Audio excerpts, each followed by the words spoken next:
Thank you for viewing this Pembroke Historical Society Zoom event. The Pembroke Historical Society is a nonprofit organization founded in 1995. We are an all-volunteer group dedicated to researching, preserving, and presenting the history of Pembroke. There are many ways for you to help out and be a part of our organization as well.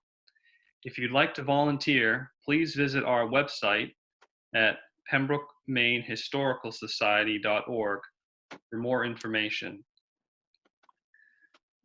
Our program coordinator, Dr. Stephen Sanfilippo, and I are recording this introduction for a presentation that occurred over Zoom on August 27th. We didn't record the beginning of the program, so we're recording it now. So I'll hand it over to our program coordinator, Stephen Sanfilippo. Thank you, Chris. I think it was October. Yeah. But in 2020, time has both stood still and zoomed past. And speaking of Zoom, that's where our viewers are now. Later in this presentation, you're going to notice that my clothing changes, my hair changes, and the background changes. And the same might be true for Chris. When we recorded the program with Dr. Scott Martin, the recording didn't start until about 10 minutes into the program. Fortunately, it only cut off a minute or two of Scott's presentation, but the preliminary was cut off. So we're recording the opening now.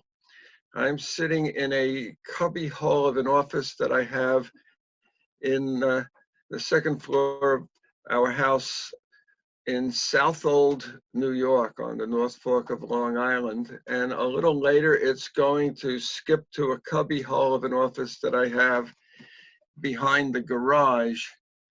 Behind the garage, is that where it is? No, actually, it's in one of the tiny rooms of the house that Susan and I go to seasonally in Pembroke, Maine. So don't be confused. It will be the same people. As Chris said, the Pembroke Historical Society is a not-for-profit, and we have a few volunteers, but we have some very big ideas. And one of them is to bring some very good quality programming. We've been doing this for many years using the upstairs large meeting room at the Pembroke Library in Pembroke, Maine, having usually an audience of about 30 to 35 people, but on some occasions drawing over 70. With COVID-19, we had to postpone the entire program series for May through October of 2020. And along around the late summer, we decided that we might wind up having to postpone much of it in 2021 as well. So we are taking advantage of Zoom. I am a technological dinosaur, so we're hoping it works. And we've had some very good programs, and we have more coming up. If you want more information on those programs or to register, again, go to the Pembroke Historical Society website, which is before you on the screen now, www.pembroke-mainehistoricalsociety.org. And when you put that in, as they said back in 1898, remember the Maine, because if you put Pembroke Historical Society, it will go to the Pembroke, Massachusetts Historical Society. For me, it was really an honor, and it is again, as we re-record the opening, an honor to have Dr. Scott Christopher Martin give a presentation for us on Maine Law. The Maine Law being an effort in Maine, 3/4 of a century prior to national prohibition, to prohibit the consumption of alcohol. Scott Martin was the valedictorian of Longwood High School in Middle Island, New York in 1970. I think it's 1977. I met Scott in November of 1974 in my first year of teaching at the high school that is my alma mater, and my wife Susan's alma mater. I started a small traditional music club. Scott attended the first meeting, and he was a stalwart member for the 3 years he had left in high school. He then left for Yale, where he majored in pre-med, but along the way he switched to history. He then did his graduate work at the University of Pittsburgh and at Carnegie Mellon University. He is a highly respected historian in two very interesting fields. And I should add that he has been at various times the chair of the History and American Studies Department at Bowling Green State University in Bowling Green, Ohio, the northwestern part of the state near Toledo, a fine institution.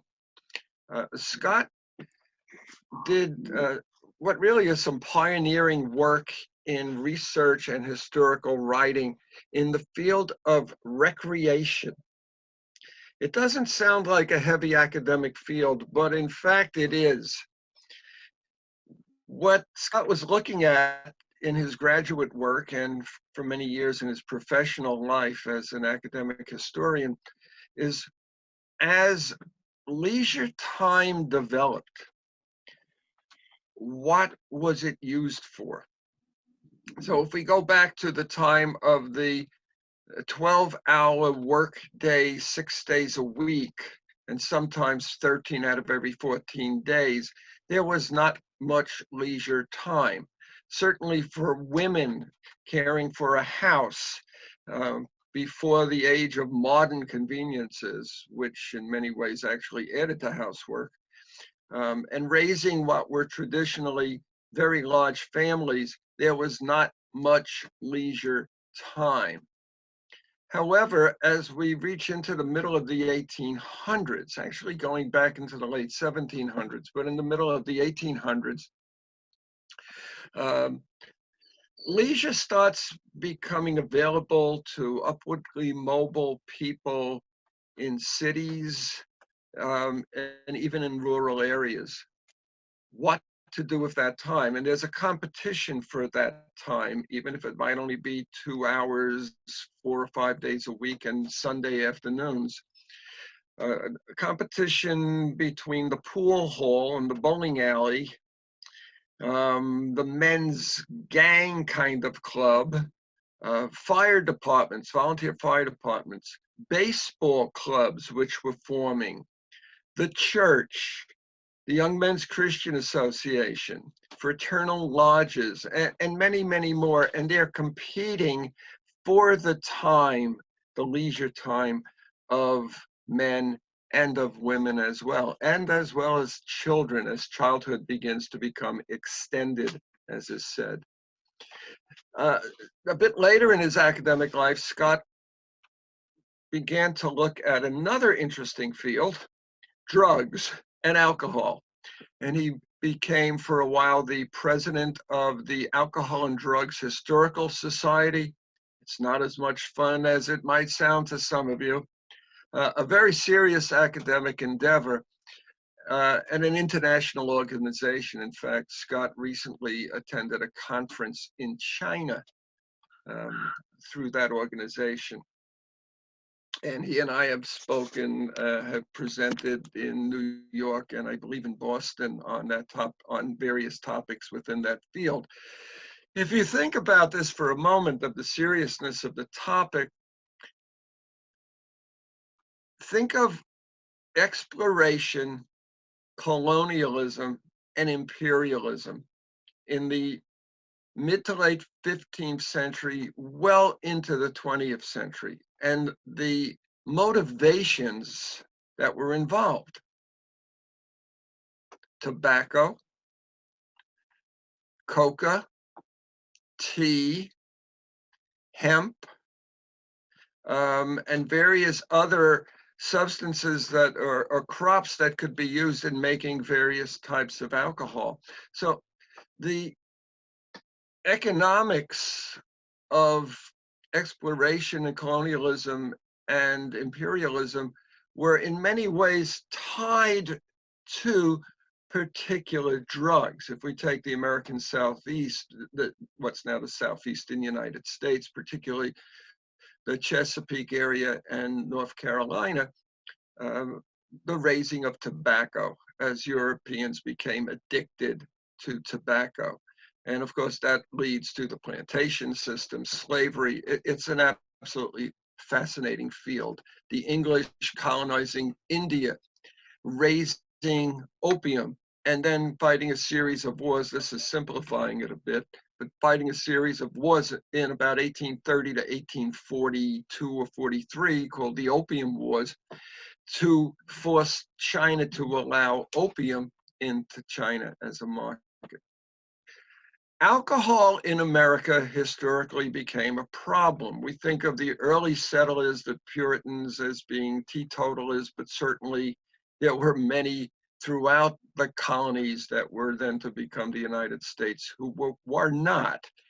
And by the late colonial period into the early republic, as we move towards Maine statehood in 1820 and a bit beyond that, alcohol consumption in the United States, as in many other places, became, shall we say, greatly increased. And an effort was made in the state of Maine, long before national prohibition, to limit, or as Scott will speak of, to eliminate the consumption of alcohol. We're going to pick up with Scott's presentation a little bit into it. We're hoping at a later date to be able to splice Scott's actual beginning of his presentation into this. But what Scott is talking about is how by about 1820 into the 1830s in so-called Jacksonian America, alcohol consumption in America was at a very, very high rate. It had become important to society and culture. It had become important to the economy, but it was also being seen increasingly as a social problem.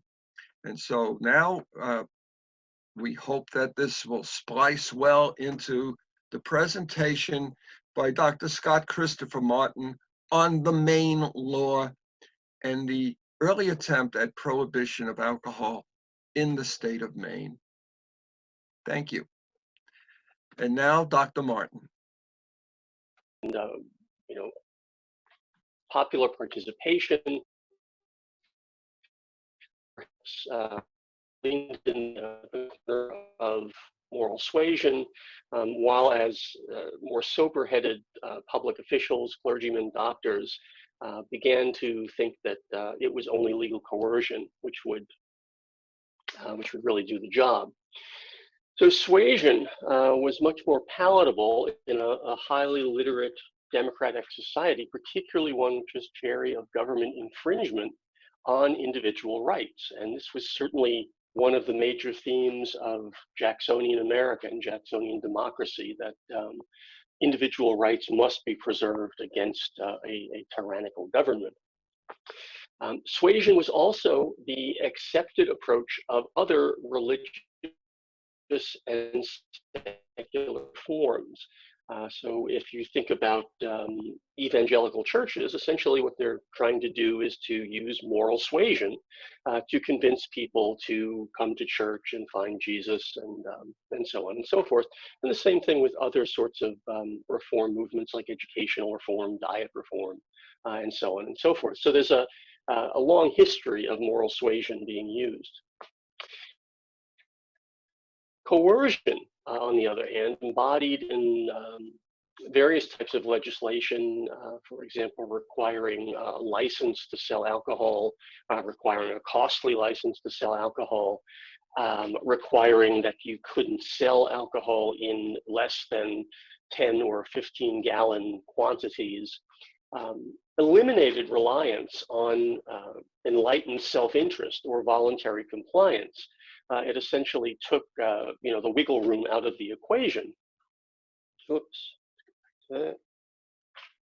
And coercion essentially assured that alcohol regulation would be enforced uniformly, efficiently, hopefully, and fairly. So on the one hand, you're kind of leaving things up to individuals to make the right choice. And on the other, you're trying to kind of make the right choice for them in the event that they didn't choose wisely. So periodically, there are disagreements about the temperance movement on this issue from the 1820s on, with many people falling on the side of moral suasion and others increasingly, as we'll see as the decades passed, becoming more coercionist in their orientation. Get rid of this. So what changes in the debate strengthened the coercionist position by 1850? Well, there was a growing conviction that no amount of alcohol could safely be imbibed. When the temperance movement begins, really in the late 18th century, with the publication by Dr. Benjamin Rush, who was a signer of the Declaration of Independence and the Surgeon General of the Continental Army for a while. He publishes a book, an inquiry into the effects of alcoholic spirits on the human mind and body. Initially, temperance meant exactly that. It meant moderation. Rush counseled against the drinking of distilled beverages, but he was perfectly fine with the drinking of fermented beverages. As time went on, however, and the temperance ideology develops, the notion that alcohol could not be imbibed safely at all, that if you took one drink, it was likely to lead to a second drink or drinking on a second occasion, and that it was simply a slippery slope, and one drink could lead you to perdition and all sorts of horrific moral and legal and economic consequences. So as that opinion becomes more widespread, alcohol, which in the colonial was often viewed as Increase Mather put it, a good creature of God, something that God had given to humankind to be used, to be enjoyed, but not to be abused. So, alcohol was of God, but drunkenness was of the devil. But alcohol itself was a relatively neutral moral status. There's nothing wrong with it intrinsically. But by the early decades of the 19th century, that opinion changed, and temperance folk began to view alcohol as a uniquely dangerous commodity like no other, literally as the demon rum that could not be used safely by anyone. Moreover, 3 decades of moral suasion had hindered but not completely destroyed intemperance. Between roughly 1790 and 1830, Americans drank more alcohol than at any other time in our history. If you look at the amount of absolute alcohol that they drank, which is, if you have an 80 proof bottle of whiskey, it's 40% alcohol. So the absolute alcohol in there is the 40% of it. Between 1790 and 1830, Americans were drinking roughly twice the absolute alcohol that they are in the modern period. So there's a lot of drinking going on. The temperance movement after 1830 does bring that down to levels more consonant with what we drink now. But there was a hard core of drinkers and a hard core of drink providers who simply could not be convinced by moral suasion. And if you look at the illustration here, this kind of gets at this notion that the demon rum cannot be imbibed safely by anyone. And this is the Drunkard's Progress, and it's it's sort of taken to be inevitable. You start with a few drinks as a young man, and then you're out drinking with friends, and then you're a confirmed drunkard. You rapidly fall into poverty, into crime, and eventually you commit suicide by blowing your brains out. And all the while, your impoverished and abused wife and child are mourning the influence that demon rum has taken over you. And this is Nathaniel Currier from 1846. He is the Currier of Currier and Ives, who would later do all sorts of engravings. There's also increasing doubt about the efficacy of moral suasion, and in particular, one type of it. The efficacy of it, it tended to work better if you were preaching to the choir.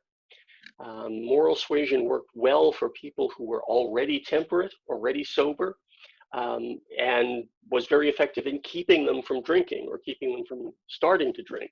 But if they had already started drinking, and particularly if they were confirmed drunkards, moral suasion was not too terribly effective.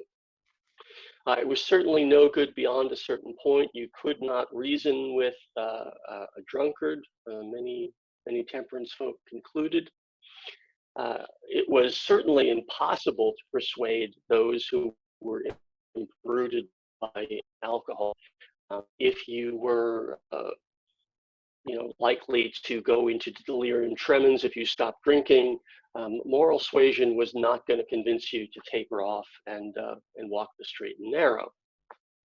There was also growing distrust about one specific kind of moral suasion, which was denominated female influence.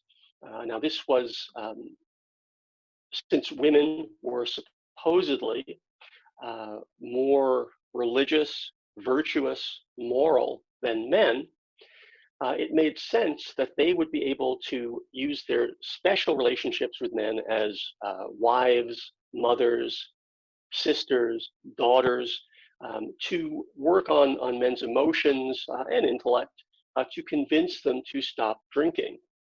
But there was always just beneath the surface of this Victorian way, quite frankly, of looking at women, there was always a fairly strong strand of misogyny as well, harking back to earlier visions of women as deceivers, as corrupters, as Eve giving Adam the apple and upsetting the whole paradise thing. So as time passes on and it becomes apparent that moral suasion is not going to solve the issue of intemperance, many male temperance workers at least began to doubt the sincerity of women in the temperance movement. Particularly as women began insisting on a public role in the temperance movement. Women wanted to attend temperance meetings, they wanted to speak at temperance meetings, they wanted to hold office in temperance societies. And this for many men was unacceptable. It seemed like women not only wanted to solve temperance, they wanted to be more like men. And this was complete anathema to them. Men also began to realize that although they lauded women's religiosity, morality, virtue as the source of their influence over men, they also had to admit that it was sexuality that also helped women to influence men. And indeed, many temperance tracts noted that a woman was most influential when she was of marriageable age, say 17, 18, and she could really, demand of her beau that he stop drinking before she would consent to give her his hand in marriage. If you look at the illustration here, this is another piece from Nathaniel Currier. I think this encapsulates this duality of the way the temperance movement looked at women. Pictured in this is a Son of Temperance, which was a fraternal organization. devoted to temperance. This is a daughter of temperance, which was the daughters of temperance were an auxiliary of the male society.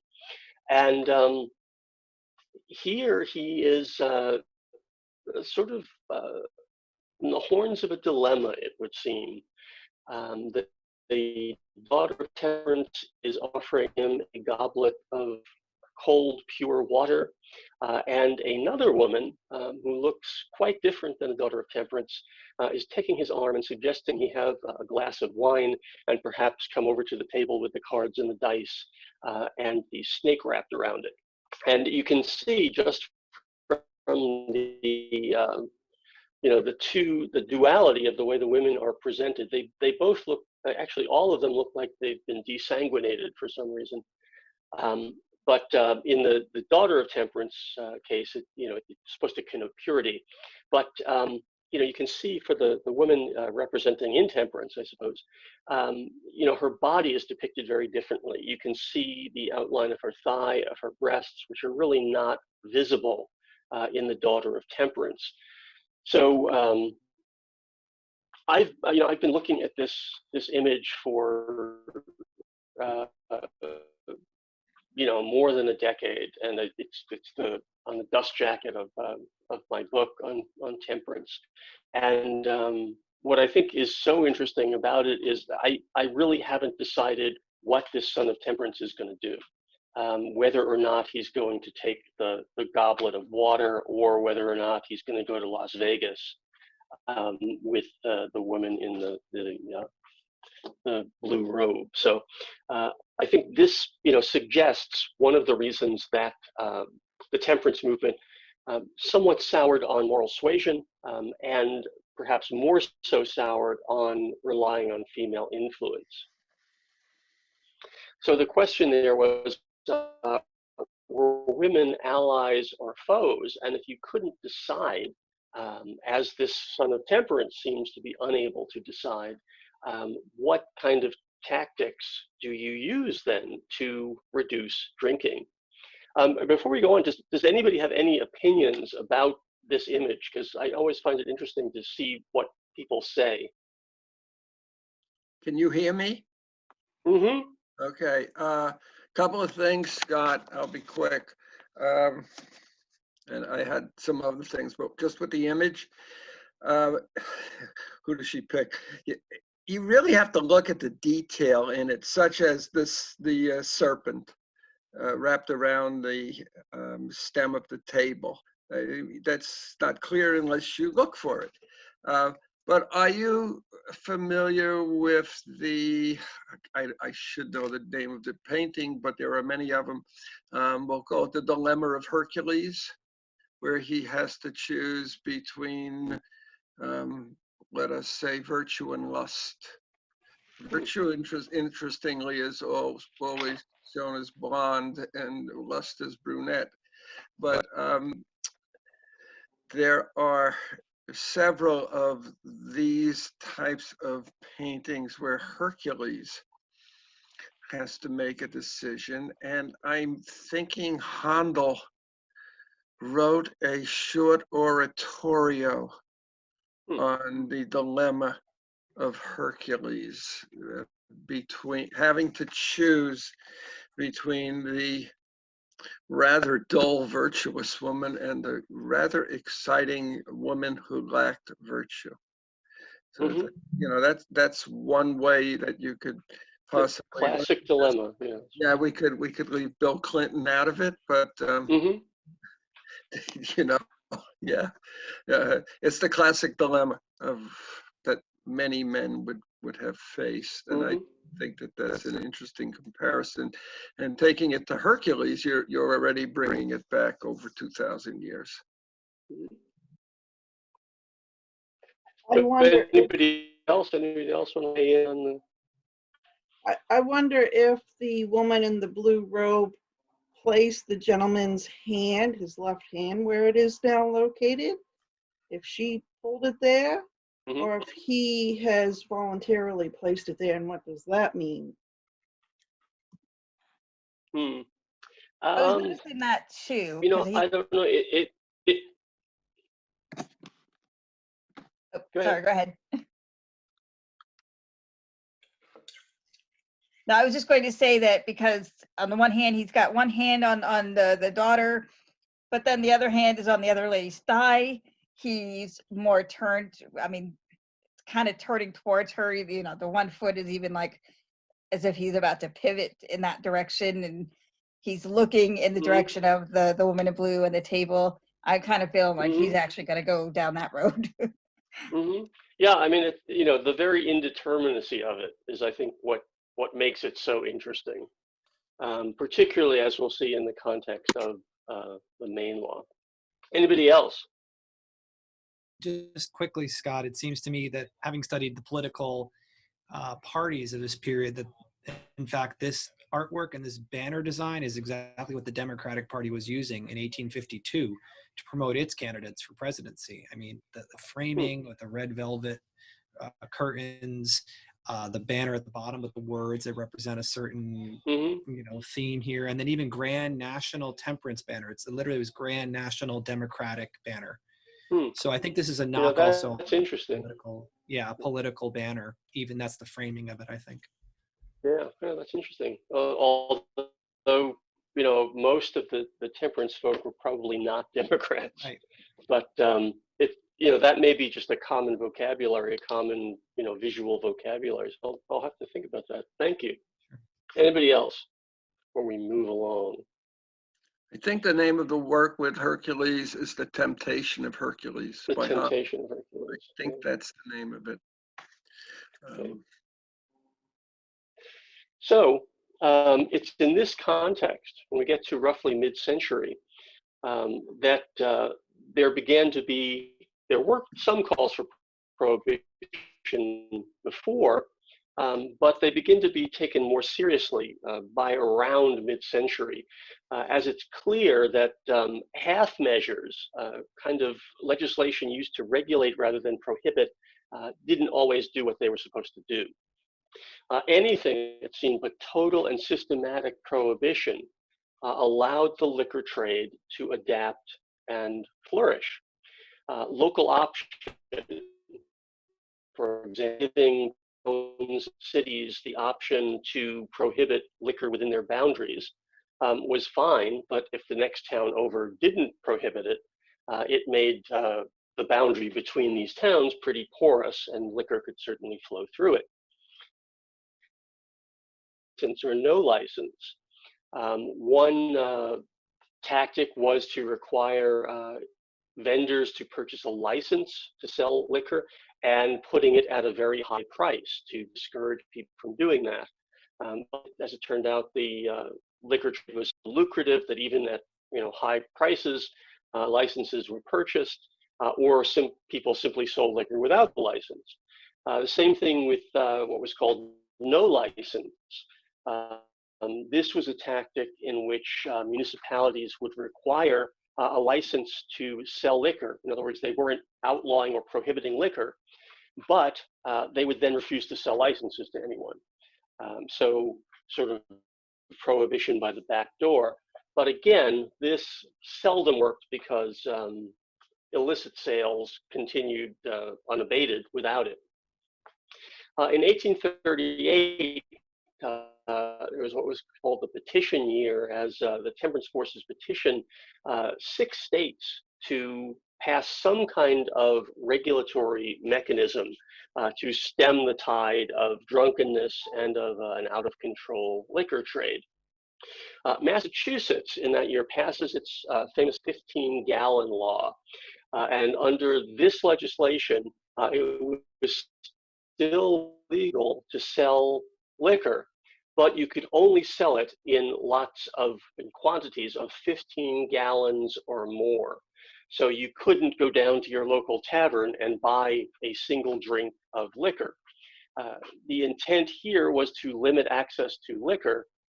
As you might imagine, working people, immigrants, or ethnic groups that had a strong tradition of cultural use of alcohol resented this mightily and viewed it as classist or were sort of ethnocentric legislations to allow the rich to continue drinking, but to strike at the rights of the poor and immigrant.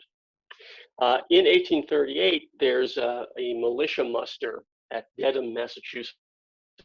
And militia musters were when this group of citizen soldiers got together once or twice a year, supposedly to drill the manual of arms and learn to march and do stuff like that.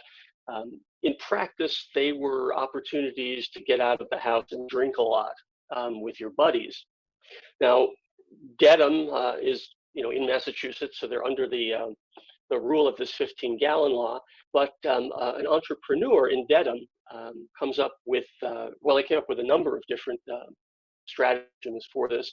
One would be to sell whiskey in 16-gallon jugs, and then enable the person who bought it to sell 15 gallons back to the liquor dealer, which was perfectly legal, leaving him with the 1 gallon. But in Dedham, the innovation they came up with was called the striped pig.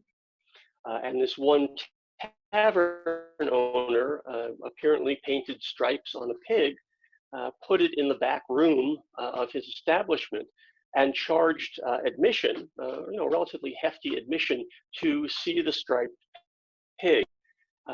There was rapidly a line around the block of militia. And the reason was, when you bought your admission to see the striped pig, you got a free drink. So they weren't selling the alcohol. They were selling the admission to the pig, and the alcohol was free. So it didn't fall under the authority of the 15-gallon law. And here's an illustration from the time of the striped pig jumping over the 15-gallon barrel. Here's another cartoon from the period. Death on the striped pig, and you can see there's the drinking establishment here with the devil in the upstairs looking on approvingly. All sorts of casualties in the yard that have been trampled by the striped pig with death on top of it. And in the wall back here, I don't know if you can see it, the wall is made up of bricks that say things like moral suasion, rule of law, and the cast of characters here is saying sarcastically that they're sure that'll stop him, even though he's run over everything else. And in the foreground here are publications by the American Temperance Society and individual titles, which are also being trampled by the striped pig as he runs roughshod over all of this. So by the 40s, certainly, other sorts of legislation had been tried and had been found wanting. There were also some politics attached to prohibition that lent themselves to a move toward coercion, toward prohibition, but prohibition at the state level toward the 1850s. By this time, the Whig and the Democratic Party were very wary about taking positions on temperance, because however they came down on it, whether favoring prohibitory legislation or 15-gallon laws or anything like that, or opposing them, they were very likely to lose a part of their constituency, or a group of undecided voters who might, because of their class position or their ethnic group, might vote against a strong position taken on alcohol, on prohibition. And in very close races, this could really make a difference. So temperance was something of a wild card that many politicians didn't want to handle anymore. So considering this, making temperance and prohibition a state rather than a national issue had a number of advantages, or at least encouraging states to take this up. Candidates and parties could avoid discussion of a problematic issue and defer to state or territorial legislatures, putting the burden on them, and let them worry about which voters they're alienating. Now, if you think about it, this is also similar to a strategy that the Democratic Party pursues in 1850 over the issue of slavery extension. At the Compromise of 1850, one of the signal features of it was popular sovereignty, which in essence shifted the burden of deciding whether states, when they entered the Union, would be slave or free to the territorial legislatures by making it a product of essentially a plebiscite, a popular vote in those territories. Now, this leads to all sorts of problems in Kansas and elsewhere, but nonetheless, this sort of attempt to not deal with things with thorny issues that may alienate voters on a national level extends beyond just slavery extension. And I think you can make a case it extends to temperance as well. So popular sovereignty attempts to diffuse slavery extension as a national issue. Unfortunately, this makes the parties by the mid-1850s look remarkably the same. They're not taking an issue on slavery extension. They're not taking issue on temperance. Many of the other antebellum issues around banking and other sorts of things have been settled. And so the parties begin to look the same, and voters begin to think that they're not really there to serve the public or discuss the issues, but simply to remain in office. This and other things obviously leads to the collapse of the second party system and worsening sectionalism, which ultimately results in the Civil War. Things weren't quite so bad with regard to temperance. Another advantage to making temperance and prohibition an overtly state political issue was that it essentially wrote women out of the public temperance movement.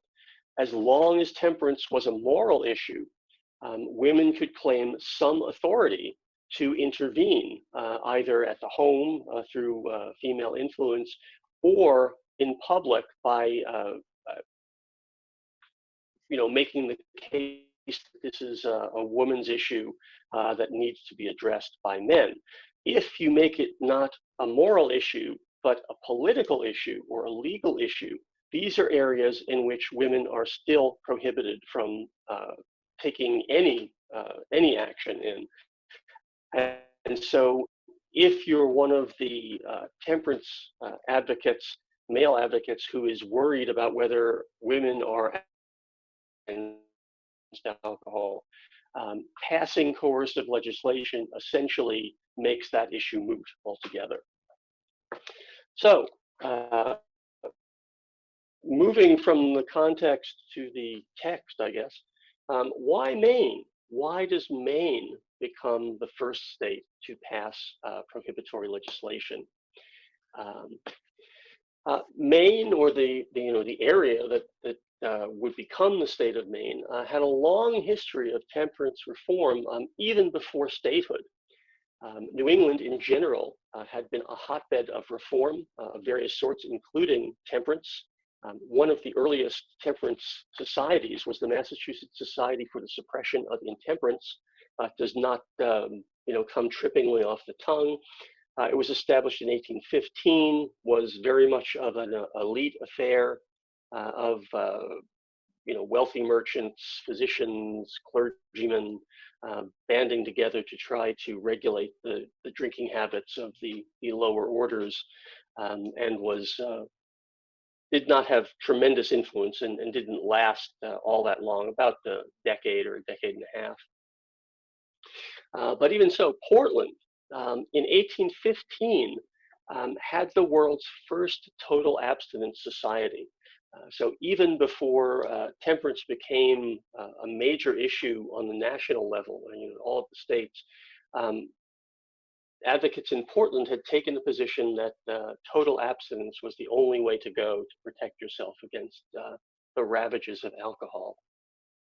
So there's a long history in both New England and Massachusetts, and ultimately in Maine, of interest in temperance and in total abstinence prohibition.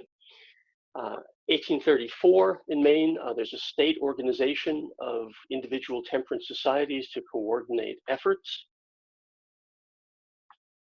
And when you couple that with a nativist hatred of Irish immigration in Maine, the Irish being stereotyped as big drinkers and drunkards, Maine becomes a very sympathetic locale for prohibition to spring up. And the illustration here, again, which is from the period, is obviously the authorities smashing barrels of whiskey and rum. The caption, spirit rapping in Maine, obviously spirits referring to alcoholic spirits, but it's a play on words. In 1848, a pair of sisters, the Fox sisters in New York, claim that they hear spirits rapping on the wall and on the floor, and that they can interpret these to communicate with the dead, and that this is where spiritualism comes from. And so they're just sort of making a play on words of this at the time. When you combine Maine's interest and history with temperance, all you needed was a charismatic figure to put all of that together. And Neil Dow, the so-called Napoleon of temperance, was exactly that figure. Dow was born in Portland to a Quaker family. By all accounts, he was not your average Quaker. Although he subscribed to Quaker beliefs and values, he was not Quakerly in his personal conduct.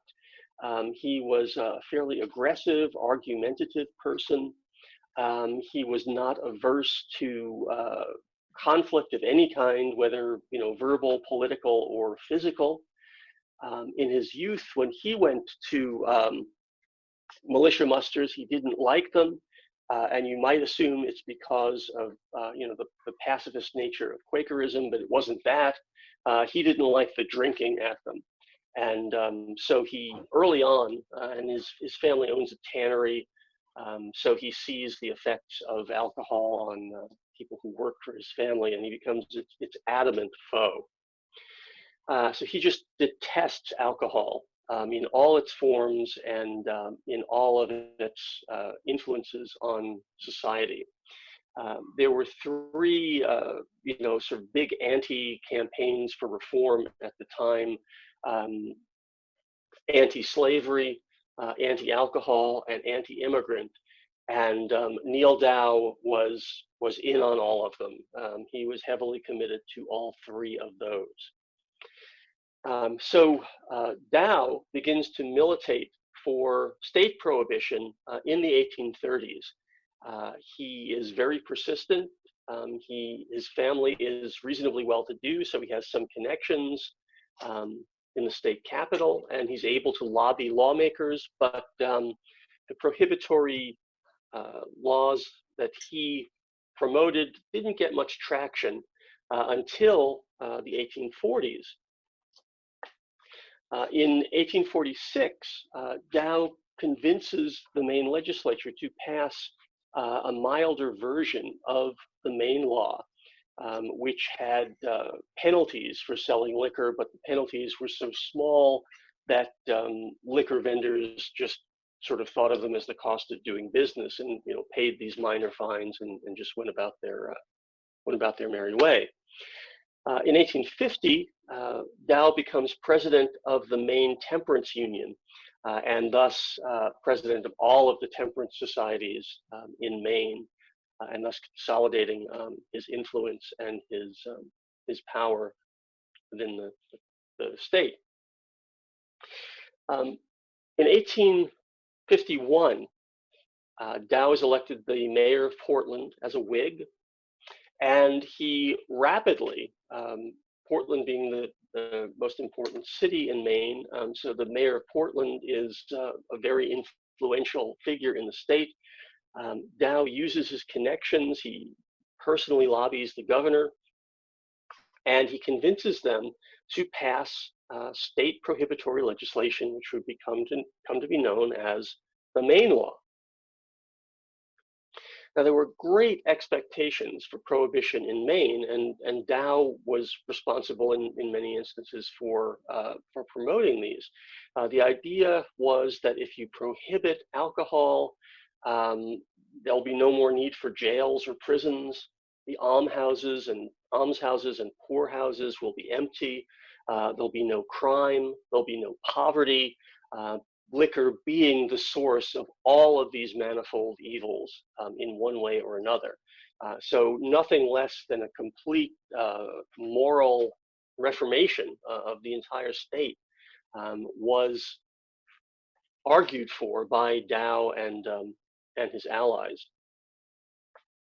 Now, Dow, as mayor of Portland, once the law is passed, he enforces it very strictly, as you might imagine. And when you do that, some people are going to love you and some people are going to hate you. And Dow found that with a certain percentage of the population, he became extremely, extremely unpopular because of his penchant for finding people, throwing them in jail, so on and so forth. Now, after some initial success, I mean, they were able to shut down in Portland and in Maine all of the obvious liquor establishments, but what they couldn't do too effectively was to shut down secret establishments that continued to sell liquor despite the new law. So after initial success, there's a lot of backsliding, particularly as the law becomes very difficult to enforce. Because of the number of people who are breaking it, and because there's a minority of the state, at least, that doesn't want this law at all, and it's very unpopular. For his part, Dow blamed most of the violations on Irish immigrants and foreigners. That no, native-born Mainer was going to violate this law. It was all these dangerous outsiders who were responsible for these transgressions. Now, not surprisingly, Dow was, what you would call a polarizing figure in politics. He loses the mayoralty after his first term, goes and does some other things. He is then reelected to the mayoralty of Portland in 1855. And here the illustration is from the opposer of temperance, who is trampling on the Maine Law with his bottle of gin and his umbrella for some reason, and his stovepipe hat. So some results of the Maine Law. Neil Dow earns national fame. He becomes almost a household word because the Maine Law gets such publicity. He later goes on to a career as a state legislator. During the Civil War, he's one of Lincoln's political generals who is appointed as a general because of his ability to raise troops and rally support within his state. He does raise a regiment and insists that all of the soldiers in the regiment take the pledge. By all accounts, Dow is a brave, though foolhardy military man. He is wounded in action, taken prisoner, and confined in Libby Prison in Richmond as a prisoner of war. Eventually gains his freedom in a prisoner exchange with the Confederacy. And then after the war, continues his temperance work, and also has the added luster of having been wounded in action, a prisoner of war, and so on and so forth. Ultimately, he is the presidential candidate for the Prohibition Party in 1880. He didn't win, but nonetheless, he remains a national figure and a major player in the temperance movement. Incidentally, the Prohibition Party was a one-issue party that never got very many votes or attained much influence. It is still around today. If you want to have a chuckle, Google Prohibition Party, and you can go to their website. And they're still opposed to alcohol, but they have some other very interesting ideas as well. So that's always a good time. Now, Maine law, as a result of the Maine law fiction becomes a subgenre of temperance literature. There are all sorts of short stories and novels published with names like Mapleton, or More Work for the Maine Law, or the Senator's Son, subtitle The Maine Law Triumphant, this kind of thing. So the Maine Law becomes a very prominent feature on the political landscape of the United States. It's also well known by the population generally, spread both by the news of its operation, but also by sort of popular culture, which now embraces the Maine Law. Ultimately, 13 states and territories passed their own Maine laws. So Dow and the Maine Law really do have a national influence, as many states either pass Maine laws or try to pass Maine laws and are either defeated in a popular vote or have them invalidated by state courts. Many are overturned in court or fell into misuse because they were simply too difficult to enforce. And they continue to be rather unpopular in many quarters.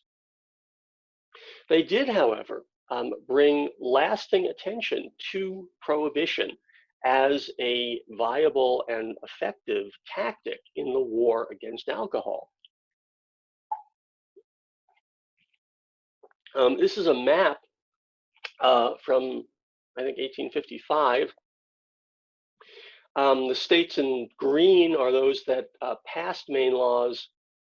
The states in red are those that attempted to pass them and either had them knocked down in a popular vote or invalidated by the courts. So as you can see, across much of well, certainly all of New England and much of the North, the Maine Law is very influential. Even in the West, and surprisingly in Texas, that's a little bit of a misnomer. Texas passed a law making it illegal to sell alcohol in quantities of less than a quart. So it was influenced by the Maine Law, but it wasn't a prohibitory law in the same way. If you notice, there's not much going on in the South here, not much enthusiasm for the Maine Law. And I think the reason for that is that Southerners, particularly slave owners, were very wary of reform movements in general, and of temperance in particular, because they believed that it was allied to abolitionism. And indeed, the two reforms, abolition and temperance, did share many of the same personnel. So although the reforms weren't necessarily ideologically linked, there were other junctures between them that made most Southerners very suspicious of them and unlikely to embrace temperance in the same way that the North did. One unfortunate result of the Maine Law was an event called the Portland Rum Riot of 1855. Dow's zealousness, again, once he's reelected in enforcing the law, alienates obviously Democrats who were not, inclined to like him as a political rival to begin with, the working class and immigrants. And they were always looking for a way to get back at Dow. In 1855, Neal Dow purchases a quantity of alcohol. Under the Maine Law, it was still legal to purchase and use alcohol for either medicinal or mechanical purposes. So for industrial uses, some processes need alcohol, and it was still legal to buy that under those circumstances. The way the law worked was the city was supposed to designate an officer to purchase the alcohol and then to dole it out to physicians or patients or manufacturers who could make a case that they actually needed it for these approved purposes. Dow slips up in that he purchases the alcohol and stores it in the city hall. Now, this is a technical violation of the law because if he transferred it to the actual bureaucrat who was supposed to dole it out, that could be construed as a sale, which was illegal under the Maine law. And so seeing their chance, an unruly mob of Dow's detractors and opponents forms around City Hall, demanding the seizure of this illegal, in their view, alcohol. The mob becomes quite unruly. One of the, I don't know, unfortunate coincidences, I guess, was that not only was alcohol stored in City Hall, but on the upper floors, the local militia groups also had their armories. They stored their weapons there. So as the mob forms, Dow summons militia companies to come. They arm themselves in the City Hall and present themselves as a barrier. And early on, as the crowd begins to throw rocks and things, Dow says, "Fire!" And the militia commander, sort of looks at him and says, do we really have to do that? Because we really don't like, firing on our own people and stuff. And so Dow says, "Oh, I was just getting your attention." But eventually another militia group shows up. They arm themselves. And on the second time, Dow gives the order to fire. And the militia fires into the crowd, killing 1 and injuring 7. I always tell my students, if you're contemplating a career in politics, you want to try to avoid having any military or police forces that you may be commanding firing into crowds. It's bad business. It is not going to help your reputation one bit. And indeed, it doesn't help Dow's. He is, the mob and newspapers insist that he be murder charges. He's acquitted, but nonetheless, his mayoral career, at least, is finished in Portland as a result of the rum riot. Just some photos. This is the City Hall at the time. And so the mob would have been, out here and lining the streets on the sides of it. This is a review of, this is the poor fellow who was killed. His name was John Robbins, and I believe he was from Deer Isle. He was a sailor, so perhaps of interest to you, Stephen. And the local paper comes out with, this pamphlet about the horrific circumstances of his death.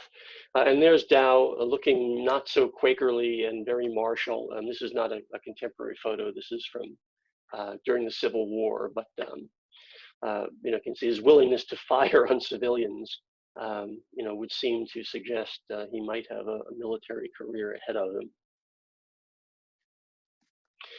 So some legacies of the Maine Law. It provokes international interest in all of the laws, the prohibitory laws that states passed were called Maine laws because Maine was the first place. So there really begins to be an international movement for prohibition, not just in the United States, but in Canada, in England, in Scandinavian countries and beyond. And this grows and persists throughout the 19th and early 20th century. So when in 1919, the U.S. passes the 18th Amendment, it really is not an outlier. There are a lot of other nations in the world at that time who are either contemplating or who have already enacted prohibitory legislation. And a lot of this, goes back to the era of the Maine Law. And within this country, the Maine Law acts as a precedent for future prohibitory initiatives in the U.S. and abroad. By the 1910s, before prohibition is enacted in the United States, several countries and many U.S. states and counties were already dry. So even before the 18th Amendment is passed, a good portion of the United States is already dry. They have already passed prohibitory legislation. And a lot of this, can be traced back to the Maine Law and the sensation it causes. In addition, Maine's prohibitory liquor law persisted in some form until 1934, a year after the 18th Amendment was repealed by the 21st Amendment. So Dow's initiative and the Maine Law really do have long-term consequences for the temperance movement, for prohibition. In addition, they have other sorts of, perhaps less wonderful legacies. They also seem to set a legal precedent which would be followed, mirrored, amplified, however you want to put it, in subsequent legislation, and certainly in the 18th Amendment, with regard to search and seizure.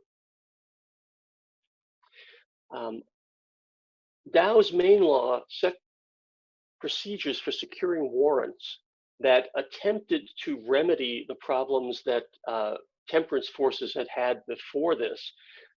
Previously, if you wanted to take legal action or call the authorities on somebody who was selling liquor illegally, you had to have an informer. You had to have somebody who had actually seen this take place. And this presented a number of problems.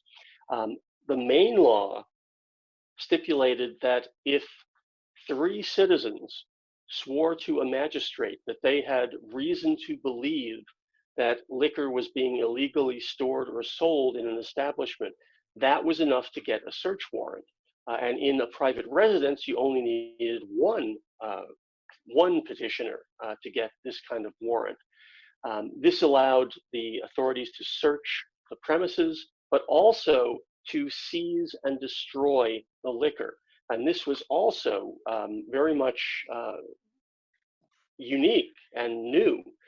Before, municipalities could certainly fine people for selling liquor illegally. They could not, in most cases, actually seize and destroy the liquor. Americans are very protective of property rights and government's ability to seize property. So the Maine Law is, a tremendous addition of power to what authorities can do, particularly in relation to liquor. But this is mirrored in the Comstock Act of 1874, which is about pornography. And pornography, people being taken across state lines. And so the search and seizure provisions of that are very similar to those of the Maine Law. Same thing in the Espionage Act of 1917, which comes in the wake of World War I and is part of this Red Scare about communism.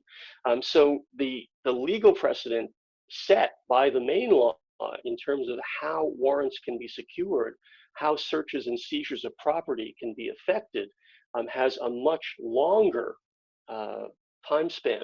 Certainly in the Volstead Act, which put teeth into the 18th Amendment, the Prohibition Amendment, also echoes and mirrors much of what had begun in the Maine Law.